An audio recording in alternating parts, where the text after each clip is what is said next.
Hello everyone, আজকে আমরা আলোচনা করছি সিটিজেনশিপ সম্পর্কে। এর আগের দিন আমি পরপর দুটো ভিডিও ছেড়েছিলাম ক্লাস 11-এর, যেটা ইউনিট 1 আর ইউনিট 2। আজকে ইউনিট 3 নিয়ে কথা বলবো। ইউনিট 1 আর ইউনিট 2 এর ভিডিও আমি অলরেডি ডিসক্রিপশনে মেনশন করেছি।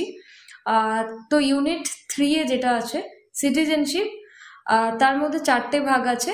Meaning and definition of citizenship, মানে সিটিজেনশিপের অর্থ এবং তার যে সংজ্ঞা আছে, নাগরিকত্বের যে সংজ্ঞা আছে সেটি, এবং methods of acquisition of citizenship. Methods মানে কি ভাবে সিটিজেনশিপ মানে নাগরিকত্ব কি ভাবে পাওয়া যায়, একটা মানুষ কি ভাবে একটা দেশের নাগরিক হতে পারে। আর হচ্ছে reasons of loss of citizenship, কিভাবে মানুষ নাগরিকত্ব হারাতে পারে। এবং সিটিজেনশিপ ইন ইন্ডিয়ান কনস্টিটিউশন, মানে ভারতের যে নাগরিকত্বের ধারণা আছে, মানে ভারতের সংবিধানে যে নাগরিকত্বের ধারণা আছে, তো সেই সম্পর্কেই আলোচনা। তো প্রথম যে পয়েন্ট সেটা হচ্ছে meaning and definition of citizenship, যেখানে আমি লিখেছি যে নাগরিকত্ব হলো কোনো সার্বভৌম রাষ্ট্র বা জাতির একজন আইন স্বীকৃত সদস্য হিসেবে কোনো ব্যক্তির পদমর্যাদা ও আইনি অবস্থান। তার মানে কি আইন স্বীকৃত মানে কি? আইন স্বীকৃত মানে নাগরিকত্ব তোমাকে এমন একটা আইডেন্টিটি, এমন একটা বৈধতা তোমাকে প্রদান করে, যেটার মাধ্যমে তুমি, যেটা আইন স্বীকৃত পথেই হয়, মানে একটা লিগ্যাল প্রসেসে হয়। যেমন যদি ইন্ডিয়ার ক্ষেত্রে বলি, সিটিজেনশিপ কিভাবে আসে। সিটিজেনশিপ শুধুমাত্র হচ্ছে একটা মানুষ যখন, মানে নারী পুরুষ নির্বিশেষেই যখন ভোটাধিকার পায়, তারপর সে সেই দেশের নাগরিক হয়ে ওঠে, তাই তো। তারপরে হচ্ছে এটা কিভাবে আইন স্বীকৃত, মানে আমরা যখন একটা রাষ্ট্রে বাস করি, তার বিভিন্ন ক্রাইটেরিয়া ফুলফিল করতে হয় রাষ্ট্রের কাছে আনুগত্য প্রদর্শনের জন্য। যেমন আমাদের তখন ভোটার কার্ড করতে হয়, যখন আমরা নাগরিকতা পাই তখনই, যখন আমাদের ভোটার কার্ড হয়, মানে আমাদের সব 18 বছরের পরে, ঠিক আছে। তো তার আগে হচ্ছে আধার কার্ড আছে।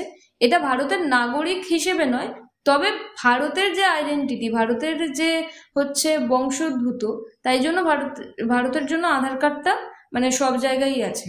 তো ভোটার কার্ড তখনই হয় যখন তুমি হচ্ছে সিটিজেনশিপ পাও, মানে ভোটার কার্ড হওয়ার পরেই তো সিটিজেনশিপ পাও। ওটা একটা মানে একটা লিগাল একটা প্রসেসে হয়, যাতে রাষ্ট্রের কাছে না, মানে একটা দেশের কত নাগরিক আছে সেই সম্পর্কে একটা পরিসংখ্যান চলে যায়। তো আমাদের সকলেই রাষ্ট্রের প্রতি হচ্ছে আনুগত্য প্রদর্শন করতে হয়। তো হচ্ছে, এবং সেকেন্ড লাইনে লেখা আছে এমন একটি মর্যাদা যার মাধ্যমে একজন ব্যক্তি রাষ্ট্রের অধিকার সুযোগ সুবিধা ভোগ করতে পারেন। মানে আমি যেখানেই যাই না কেন, আমাকে এই আইডেন্টিটি প্রুফগুলো দেখাতে হয়। হয় আধার কার্ড দেখাতে হয়, আমাকে ভোটার কার্ড দেখাতে হয়। এই যে আইডেন্টিটি প্রুফগুলো আছে বলেই না আমি রাষ্ট্রের থেকে সুযোগ সুবিধা পাই। যদি কোনো স্কলারশিপের কথা বলি, তাহলে সুযোগ সুবিধাটা আমি কিভাবে পাই? আমি আধার কার্ডটা, আমাদের প্রত্যেকটা স্কলারশিপের ক্ষেত্রে আধার কার্ডটা ম্যান্ডেটরি, প্রত্যেক জায়গায় দিতে হয়। আধার কার্ড তো আর মানে নাগরিকতা এনে দেয় না, নাগরিকতা ভোটার কার্ড এনে দেয়। তাও কিছু কিছু জিনিস আছে, কিছু কিছু আইডেন্টিটি প্রুফ আছে, যেইগুলো হচ্ছে একটা, মানে একজন ব্যক্তিকে রাষ্ট্রের অধিকার এবং সুযোগ সুবিধা ভোগ করতে পারে, যাতে সেই বিষয়গুলোকে এনশিওর করার জন্য, মানে স্পষ্ট করার জন্য এই জিনিসগুলো আমাদের করতে হয়। এবং একই সঙ্গে রাষ্ট্রের প্রতি কিছু দায়িত্ব এবং কর্তব্য পালন করতে বাধ্য থাকেন। মানে আমরা যেভাবে হচ্ছে রাষ্ট্রের প্রতি আনুগত্যশীল হয়ে থাকি, তার পরিপ্রেক্ষিতে রাষ্ট্র যেহেতু আমাদের কিছু সুযোগ সুবিধা দেয়। সুযোগ সুবিধা কেমন? জনকল্যাণমুখী বিভিন্ন কার্যকলাপ করে রাষ্ট্র জনগণের, মানে নাগরিকদের জীবনযাত্রার মান উন্নয়ন করে, আরো অনেক কাজই আছে। তো এই হচ্ছে সিটিজেনশিপের অর্থ, মানে নাগরিকতার অর্থ। মানে নাগরিকতা কি? তাহলে এক কথায় বললে একটা আইন স্বীকৃত সদস্য, যা ব্যক্তির পদমর্যাদা এবং আইনি অবস্থানকে সুনির্দিষ্ট করে, যার মাধ্যমে ব্যক্তি রাষ্ট্রের অধিকার এবং সুযোগ সুবিধা ভোগ করতে পারেন, এবং একই সঙ্গে রাষ্ট্রের প্রতি কিছু দায়িত্ব ও কর্তব্য পালন করতে থাকেন, এবং এর পরিবর্তে রাষ্ট্র তাকে কিছু সুযোগ সুবিধা প্রদান করে, তাই তো। তো বিভিন্ন তাত্ত্বিক বিভিন্নভাবে রাষ্ট্র এই নাগরিকতাকে হচ্ছে সংজ্ঞায়িত করেছে। তো প্রথমে আছে অ্যারিস্টটলের মত। অ্যারিস্টটলের মতে হচ্ছে নাগরিকতা বলতে বোঝায় যে বিচার বিভাগের কার্যে এবং সরকারি পদে স্থায়ীভাবে অংশগ্রহণ করতে পারে, তাকে হচ্ছে নাগরিক বলে। তার মানে কি? অ্যারিস্টটল বলেছেন যে বিচার বিভাগের কাজে, মানে তখনকার দিনে তো আর রাষ্ট্র ছিল না, তখন বিভিন্নভাবে হচ্ছে প্রত্যেক মানুষকে হচ্ছে যাতে মানুষের যাতে রাজনৈতিক অংশগ্রহণ থাকে, মানুষ যাতে রাজনীতিতে অংশগ্রহণ করে নিজেদের জীবনযাত্রা সুরক্ষিত করতে পারে, তার মান উন্নয়ন করতে পারে। তো এই হিসেবে তিনি তখনকার দিনে সংজ্ঞায়িত করেছিলেন।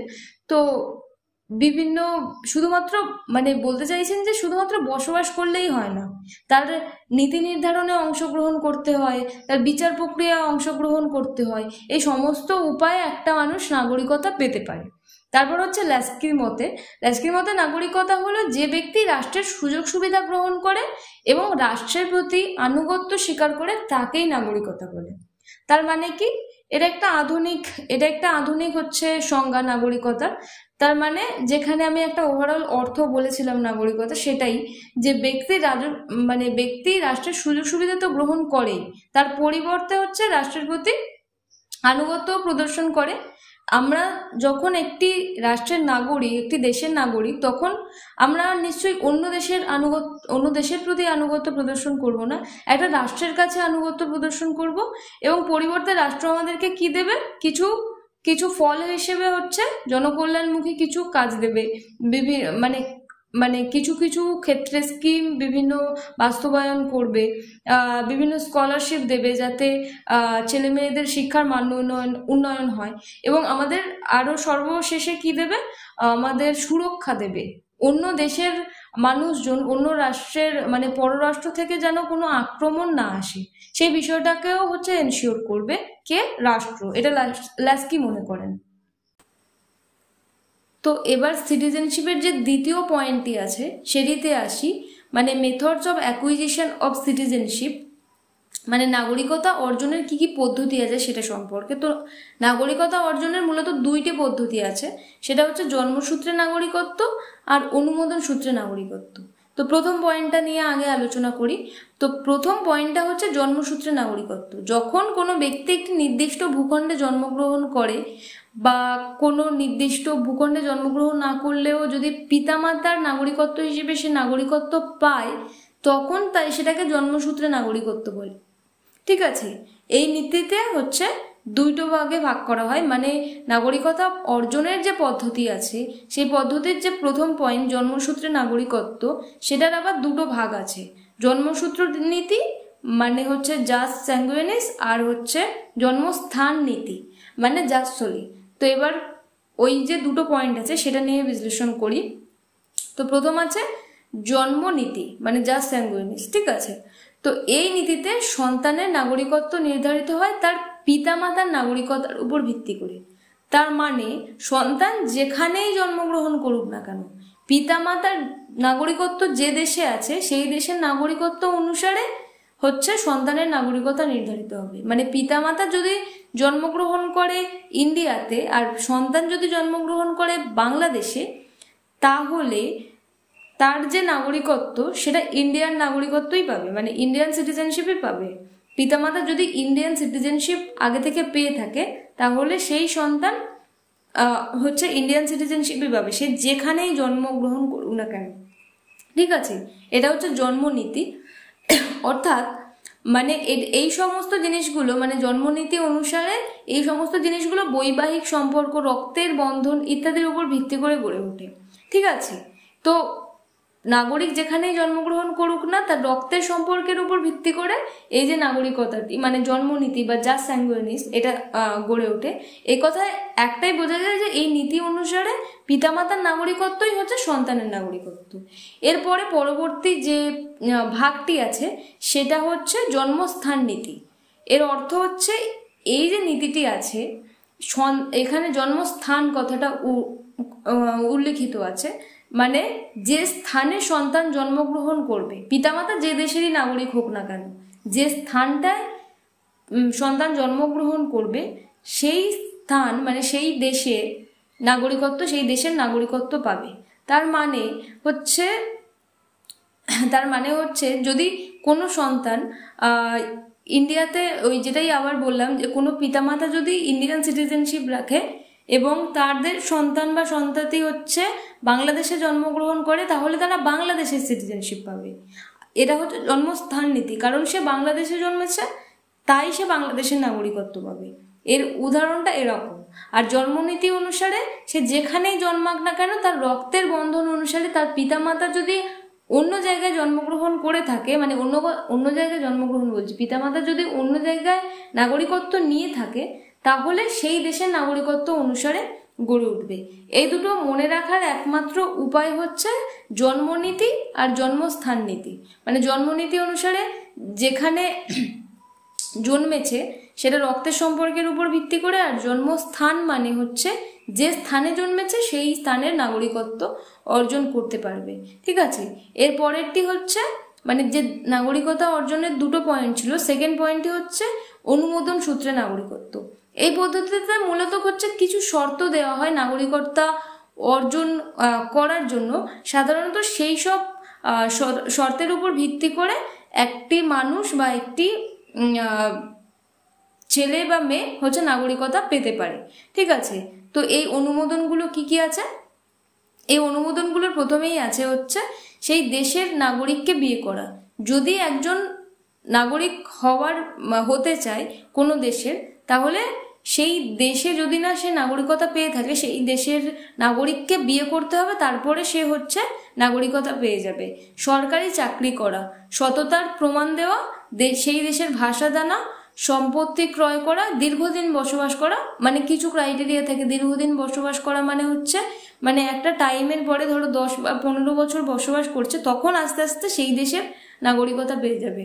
সেনাবাহিনীতে যোগ দেওয়া, এছাড়া মানবিক কারণে যেমন হচ্ছে শরণার্থী, মানে হচ্ছে মাইগ্রেন্ট হিসেবে যদি থাকতে চায়, মানে সেই দেশে থাকতে ভালো লাগছে না, সে চাইছে অন্য দেশের নাগরিকতা পেতে, তাহলে একটা লিগ্যাল প্রসিডিওরের মধ্যে, একটা আইনি পদ্ধতির মধ্যে সে সেই দেশের নাগরিক হতে পারে। তো এইভাবে হচ্ছে নাগরিকতা অর্জন করা যায়। মানে অনুমোদন সূত্রে যখন নাগরিকতা লাভ হয় তখন মানে একাধিক শর্ত থাকে, যে দেশের প্রত্যেকটা দেশের আলাদা আলাদা শর্ত থাকে অনুমোদন সূত্রে নাগরিকতা পাওয়ার জন্য। তো এরকমভাবে আবেদন করলে মানে এত সহজে নাগরিকতা, এই যে প্রসেসটা এত সহজে হয় না, এটার অনেকটা টাইম লাগে। তো এই হচ্ছে নাগরিকতা অর্জনের পদ্ধতি। এবার আসি তৃতীয় যে প্রক্রিয়াটি, সেটি হচ্ছে reasons of loss of citizenship. মানে নাগরিকতা হারানোর কি কি পদ্ধতি আছে, মানে নাগরিকতা মানুষ কি কিভাবে হারাতে পারে সেই সম্পর্কে।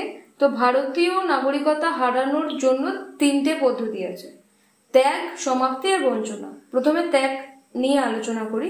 সেটা হচ্ছে কোনো ব্যক্তি যদি নিজের দেশ স্বেচ্ছায় ত্যাগ করতে চায়, মানে স্বেচ্ছায় নিজের দেশ ত্যাগ করে এবং অন্য দেশের নাগরিকতা গ্রহণ করে, তাহলে সে নিজের দেশের নাগরিকতা হারায়। এটা হচ্ছে একটি সম্পূর্ণ স্বেচ্ছাসেবী একটি প্রক্রিয়া। তার মানে কি, স্বেচ্ছাসেবী মানে হচ্ছে এটা যে ব্যক্তিটি নাগরিকতা ছেড়ে দিয়ে অন্য দেশের নাগরিকতা অর্জন করতে যাচ্ছে, সেটা তার নিজের ব্যক্তিগত মতামত, ব্যক্তিগত মানে ডিসিশন বলা চলে। তারপরেরটি হচ্ছে সমাপ্তি। আইন অনুযায়ী মানে কিছু নির্দিষ্ট কাজ বা অবস্থার কারণে নাগরিকত্ব স্বয়ংক্রিয়ভাবে বাতিল হতে পারে। যেমন স্বেচ্ছায় অন্য দেশের নাগরিকতা গ্রহণ করলে অনেক দেশে একক নাগরিকত্ব নীতির কারণে পূর্বের নাগরিকত্ব হচ্ছে চলে যায়। মানে ভারত কিন্তু একক নাগরিকত্বের দেশ। মানে একটি নাগরিক মানে ভারতীয় নাগরিক যদি অন্য দেশে গিয়ে বসবাস করতে শুরু করে এবং সেই দেশের নাগরিকতা অর্জন করতে শুরু করে, তাহলে ভারতের নাগরিকতা ক্যান্সেল হয়ে যাবে। ঠিক আছে, তো শুধুমাত্র যুদ্ধকালীন অবস্থায় নাগরিকতা ক্যান্সেল হওয়া সম্ভব নয়। বাকি সব ধরনের প্রসেসে সে যদি স্বেচ্ছায় অন্য দেশে চলে যেতে চায় তাহলে তার নাগরিকতা ক্যান্সেল হতে পারে। ঠিক আছে, এবার 3 নম্বর কারণটা হচ্ছে সবচেয়ে ইম্পর্টেন্ট কারণ, সেটা হচ্ছে বঞ্চনা বা ডেপ্রিভেশন। তো এই যে কারণটা আছে এটা হচ্ছে প্রতারণা, মিথ্যে তথ্য প্রদান, তারপরে কোনো গুরুত্বপূর্ণ তথ্য গোপন রাখা, রাষ্ট্রের প্রতি বিশ্বস্ততা হারানো, এই সমস্ত জিনিস হচ্ছে নাগরিকতা বাতিলের একটা কি বলে হচ্ছে নাগরিকতা বাতিলের কারণ হতে পারে।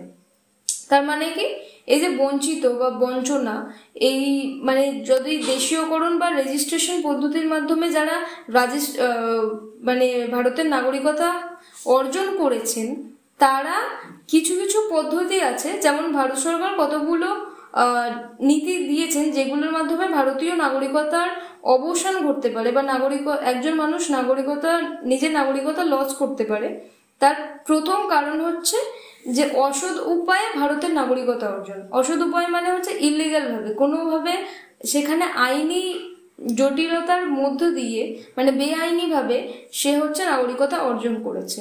সেকেন্ড হচ্ছে ভারতের যে সংবিধান আছে তার প্রতি অশ্রদ্ধা করে, বা ভারতের যে সংবিধান আছে সেটার প্রতি আনুগত্য প্রদর্শন না করে। থার্ড হচ্ছে ভারতের সঙ্গে যুদ্ধে লিপ্ত শত্রুদের সঙ্গে ব্যবসা বাণিজ্য, মানে সবকিছু বেআইনি কাজের জন্য হচ্ছে নাগরিকতা বিলোপ হতে পারে। এবং উপযুক্ত যদি কোনো ব্যক্তি এই দেশের নাগরিকতা অর্জন করতে আসে এবং সে উপযুক্ত ডকুমেন্ট, উপযুক্ত যে সমস্ত জিনিসগুলো সে অন্য দেশ থেকে লাগবে সেগুলো যদি সে না আনে, তাহলে কিন্তু এই দেশের নাগরিকতা পাবে না। সে বেআইনি হিসেবে ঢুকেছে, এটা হিসেবেই হচ্ছে প্রতিফলিত হবে। তো এবার আসি চতুর্থ যে পয়েন্টটি আছে সিটিজেনশিপ সম্পর্কে, সেটি সম্পর্কে আলোচনা করা যাক। সেটি হচ্ছে citizenship in the constitution of India, মানে ভারতীয় সংবিধানের নাগরিকত্ব সম্পর্কে কি কি বলা আছে। তো আমি এখানে কনস্টিটিউশনে মানে সংবিধানে নাগরিকত্বের যে ধারাগুলো, যে আর্টিকেলগুলো আছে এবং সেই সম্পর্কে কি বলা ছিল বা আছে সেইগুলো সম্পর্কে আলোচনা করছি। তো আর্টিকেল 5 বা ধারা 5 এখানে বলা আছে যে সংবিধান কার্যকর হওয়ার সময় যে নাগরিকত্ব, তার মানে কি?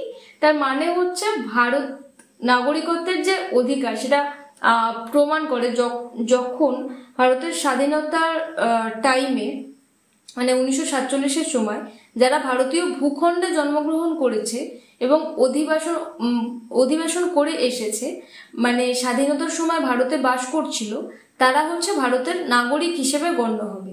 এটা যেহেতু অনেক আগের টাইমের কথা, তো এটা প্রথম হচ্ছে আর্টিকেল 5-এ হচ্ছে আনা হয়। তারপরে হচ্ছে আর্টিকেল 6 বা ধারা 6, সেটা হচ্ছে পাকিস্তান থেকে আগত ব্যক্তিদের নাগরিকত্ব। এটার মানে হচ্ছে যখন দেশ ভাগ হয় তখন কিছু মানুষ, মানে অনেক মানুষই চলে গিয়েছিল ওই দেশে, মানে পাকিস্তানে, কিন্তু কেউ কেউ ফিরে আসারও চেষ্টা করেছিল। তাদের একটা নির্দিষ্ট ডেট অবধি, নির্দিষ্ট সাল অবধি তারা যারা ভারতে এসেছে পাকিস্তান থেকে ফের, তাদেরকে নাগরিকতা দেওয়া হবে এবং এর পরে আসলে তাকে রেজিস্ট্রেশন করতে হবে। এটাই হচ্ছে আর্টিকেল 6-এ বলা আছে। তারপরে আর্টিকেল 7, পাকিস্তানে গমনকারী এবং পরে ভারতে ফিরে আসা ব্যক্তিদের নাগরিকত্ব। তার মানে হচ্ছে যারা দেশভাগের জন্য সময় পাকিস্তানে চলে গেছে কিন্তু পরে ফিরে এসেছে, তাদের নাগরিকত্ব সীমিতভাবে মানে বিবেচনা করা হবে। তারপরে আর্টিকেল 8, বিদেশে বসবাসরত ভারতীয়দের জন্য নাগরিকত্ব, মানে হচ্ছে বিদেশে যারা বসবাস করে কিন্তু ভারতীয় বংশোদ্ভূত, তাদের যে নাগরিকতার অধিকার, যদি তারা ভারতের দূতাবাসের, মানে যদি তারা রেজিস্ট্রেশন প্রক্রিয়ার মাধ্যমে আসতে পারে তাহলে তারা আসতে পারবে, ঠিক আছে। তারপরে আছে আর্টিকেল 9, মানে হচ্ছে স্বেচ্ছায় যারা বিদেশি নাগরিকত্ব গ্রহণ করবে, তারা ভারতের নাগরিকতা যেভাবে ক্যান্সেল হবে সেটাই, মানে বিদেশে যারা নাগরিকতা গ্রহণ করতে চায় তারা করতে পারে। এটা আর্টিকেল 9-এ বলা আছে, ঠিক আছে। তাদের ভারতীয় নাগরিকতা থাকবে না, এটাই বলা হচ্ছে। তো আর্টিকেল 10-এ কি বলা হচ্ছে? আর্টিকেল 10-এ আছে হচ্ছে নাগরিকত্বের অধিকারের ধারাবাহিকতা মানে যারা নাগরিক তারা যতক্ষণ না পর্যন্ত আইন অনুযায়ী, মানে তারা যদি বেআইনি পথে যায় তবেই তারা নাগরিকতা হারাবে, এবং ততক্ষণ পর্যন্ত নাগরিকতা থাকবে যতক্ষণ তারা আইনি পথে সমস্ত কার্যক্রম পরিচালনা করবে, ঠিক আছে। এবং আর্টিকেল 11 বা ধারা 11-তে আছে হচ্ছে সংসদকে নাগরিকত্ব সম্পর্কে আইন প্রণয়ন ক্ষমতা প্রদান। তার মানে হচ্ছে নাগরিকত্বের যে ধারণা আছে, মানে সংসদ মানে পার্লামেন্ট নাগরিকতার প্রণয়ন বা নাগরিকতার যদি অ্যামেন্ডমেন্ট মানে সংশোধন কিছু করতে হয় তাহলে পার্লামেন্ট এই কাজটা করতে পারে। এটা হচ্ছে আর্টিকেল 11-এ বলা আছে।